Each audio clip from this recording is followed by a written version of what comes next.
Kasama ako dito ngayon lang rin dumating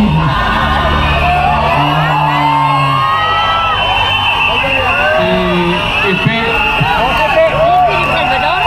Senator Bongo Senator Bato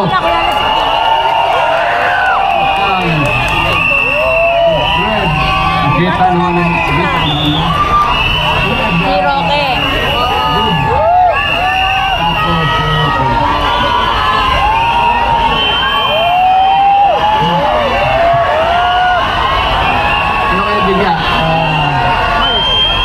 para naman masayahan kayo at masayan siya. May kwento lang niya, may kwento niya sa pamilya niya pag-uwi niya. 10 to 15 minutes. Senator Bato.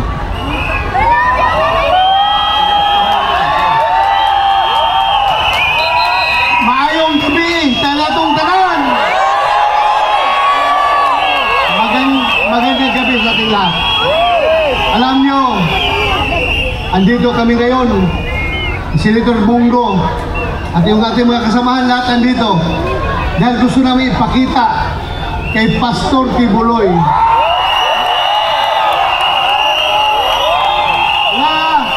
na ang pagiging kaibigan ay hindi lamang kaibigan sa magandang panahon. Kaibigan tayo kahit na masama ang panahon. Andito kami para ipakita yung suporta namin kay Pastor Apollo Kibuloy. Maraming salamat. Magandang gabi sa inyo lahat. Assalamualaikum sa mga Bisaya. Sino mga taga Mindanao dito? Sino mga taga Visayas? Sino mga Ilonggo? Mente, parente ko mga Ilonggo, Bongo Ilonggo. Unang-una, nandito po kami ni Senator Bato de la Rosa. Dahil kami po ay naniniwala, sabi nga niya kanina, dahil po sa pagiging kaibigan niya kay Mayor Rodrigo Duterte, ay ganyan na po ang ginagawa sa kanya. Narito kami ni Bato na sumusuporta sa ating mahal na Pangulong Rodrigo Duterte. Mahal nyo si Pangulong Duterte? Pag mahal nyo si Pangulong Duterte, mahal natin ang ating kapwa Pilipino. At gaya ng sinasabi ko noon sa inyo, ang serbisyo po sa tao. serbisyo po yan sa ating Panginoon. Mahal namin kayo ni Pangulong Duterte at sama-sama po tayo rito. Patuloy kaming magmamahal sa aming kapwa Pilipino. Maraming salamat sa inyong pagmamahal. Salamat po.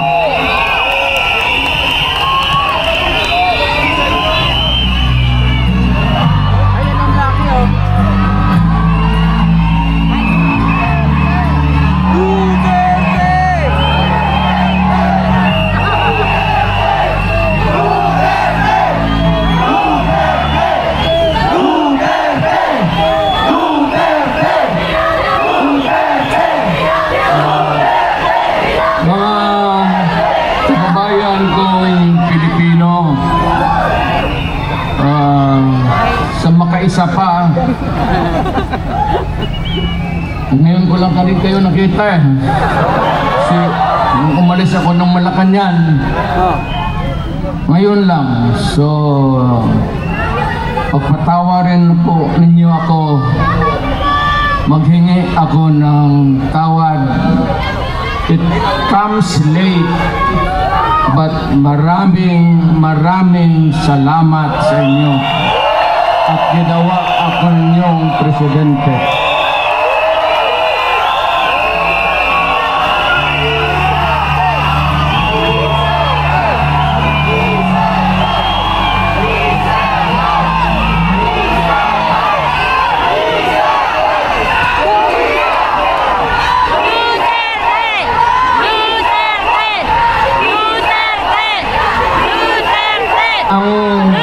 Pinuntahan ko dito, nandoon naman ako sa Davao,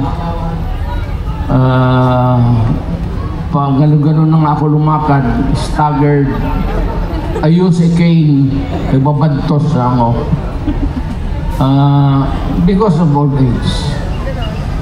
I used to be, pupunta ako dito ng Davao, dito man ako nag-aral, at matatag at matigas ang katawan. Hindi ko naman akalain na paabutin ako ng Panginoong Diyos. Makatapos, makauwi, makatrabaho, at maging isang mayor doon for 23 years. Naging congressman, vice mayor ako ng anak ko.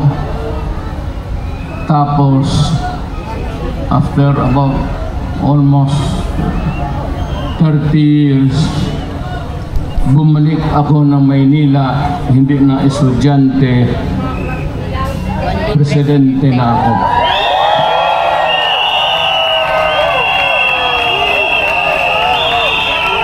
Itong ibigay ko sa inyo, maliit ito na bagay. Pwede ninyong itapon ito pagkatapos. Tapon mo lang sa isip mo. Pero pagdating ng panahon, nakikiusap ako sa inyo, nakaluhod, na huwag ninyong kalimutan, ito ay legal. It could spell the difference of what we have now, what we can pass to you, our children. Ganon rin, 1 term, 6 years. Ito, excuses na lang ito. Kagaya nito ni Marcos Rino sa tatay na. Ang puntarya talaga nila, wala na eleksyon. Ito, sila dito, na lagi ito. nakaupo. Yung Hawak na nila. term extension. Walang eleksyon. Purpose nila sa charter change. BBM resign! BBM resign! Yung constitution, kung saan na siya nahialal, 1 term, 6 years. Ngayon, gusto nilang chat-chat, People's Initiative. Ang balita ko, may pangatlo na yan, Constituent Assembly by Congress. Mukhang inumpasahan na nila kahapon. mas madali yun at walang so kung may galawin man ang konstitusyon, isa lang. Pahabain lang talaga ni Marcos kung anong ginawa ng tatay niya. Gagawin. Ako, na-elected ako under this constitution. It says that I served 6 years. 6 years. Then after that, Step down. I go out. Umalis ako. Pero itong mga tao talaga, Marcos doon, unang panahon, Marcos dito, basta panahon ng Marcos, putang ina, napakialaman talaga yung konstitusyon. Pinapahaba yung trabaho. Huwag kayong pumayag na ganon. Kababuyan yan. Sabi ko sa iyo, hindi tayo magkakilala lahat. Kung unang panahong nagkita tayo dito sa Maynila, magpatayan tayo. Ilocano ka, Batanggenyo ako, Bisaya ako, Waray, Buro. But in 1935, yung matatanda natin, yung mga minuno natin, nung binatawan tayo ng Espanyol, ang Espanyol nag-istambay sa Pilipinas ng 400 years.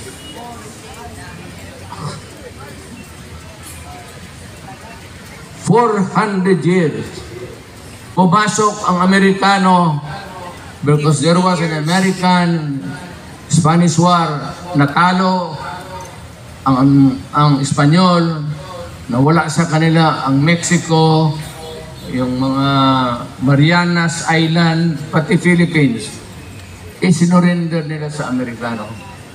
So, ang umupo ulit dito ang Amerikano. So, ilang taon tayo nagdusa, nagpakahirap sa mga banyaga. Ngayon, may isang presidenteng dumaan na matagal na dinispatsa naman sana namin. Pati ito ngayong anak, may tuyo sa ulo talaga ang mga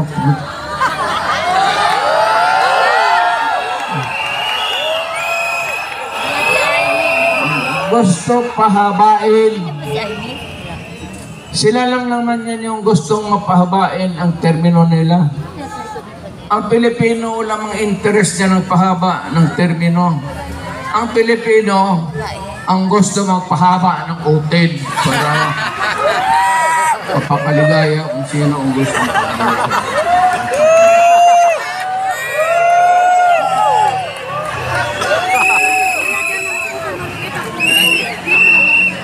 Hindi na ako magtatagal kasi wala ako sa likod. Kaya ilang araw na kayo. Mag-uwi na kayo. Huwag lang kayong magpaluko. Yan ang legal. Nasabi ko. Huwag na huwag ninyong pumayag na mangyari. Kasi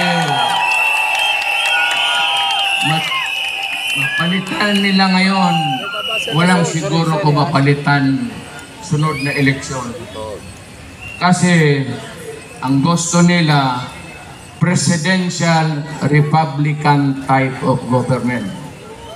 Ang Pilipino, tayong lahat dito, may isang boto para sa presidente.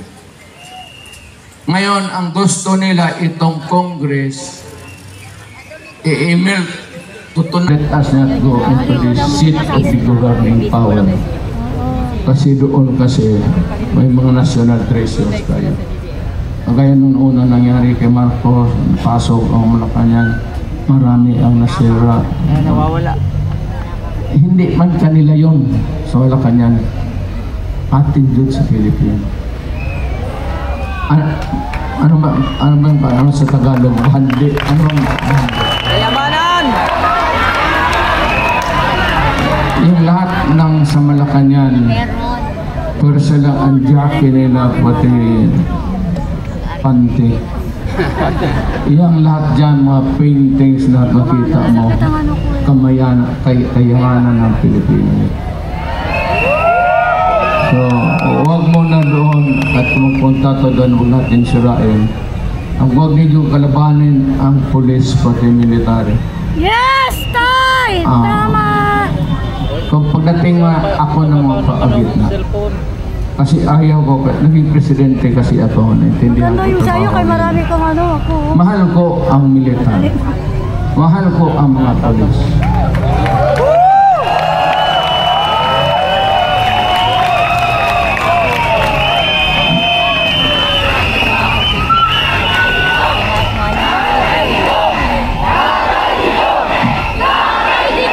Babae mo na.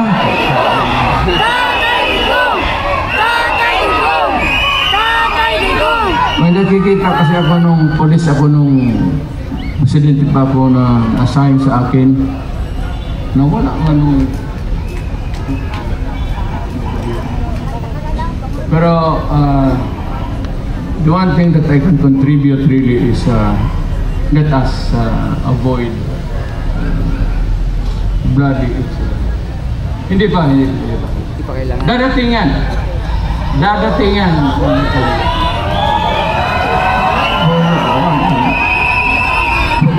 Pagkalangin lang si...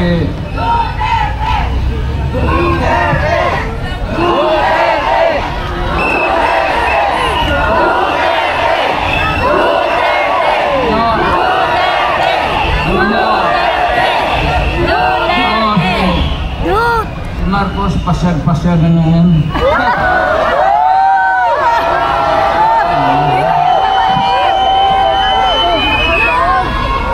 Di ba yung kabalog?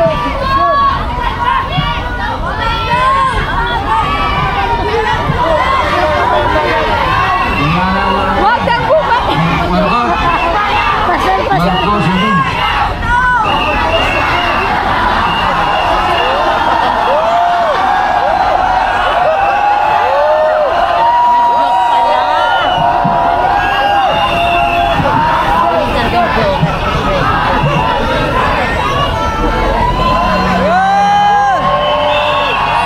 Mahal ko kayong lahat.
A'udhu billahi minasyaitanir rajim.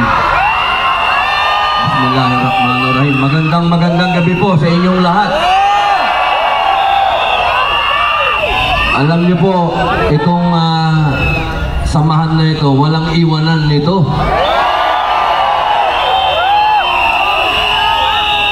Ako po, katulad po ng sinabi ni Tatay Digong, ang kaibigan yun. Lalo na kapag kakampi mo pa. Hindi ko po makakalimutan ang ibinigay sa aking suporta. Unang-una, ni Pastor Kibuloy.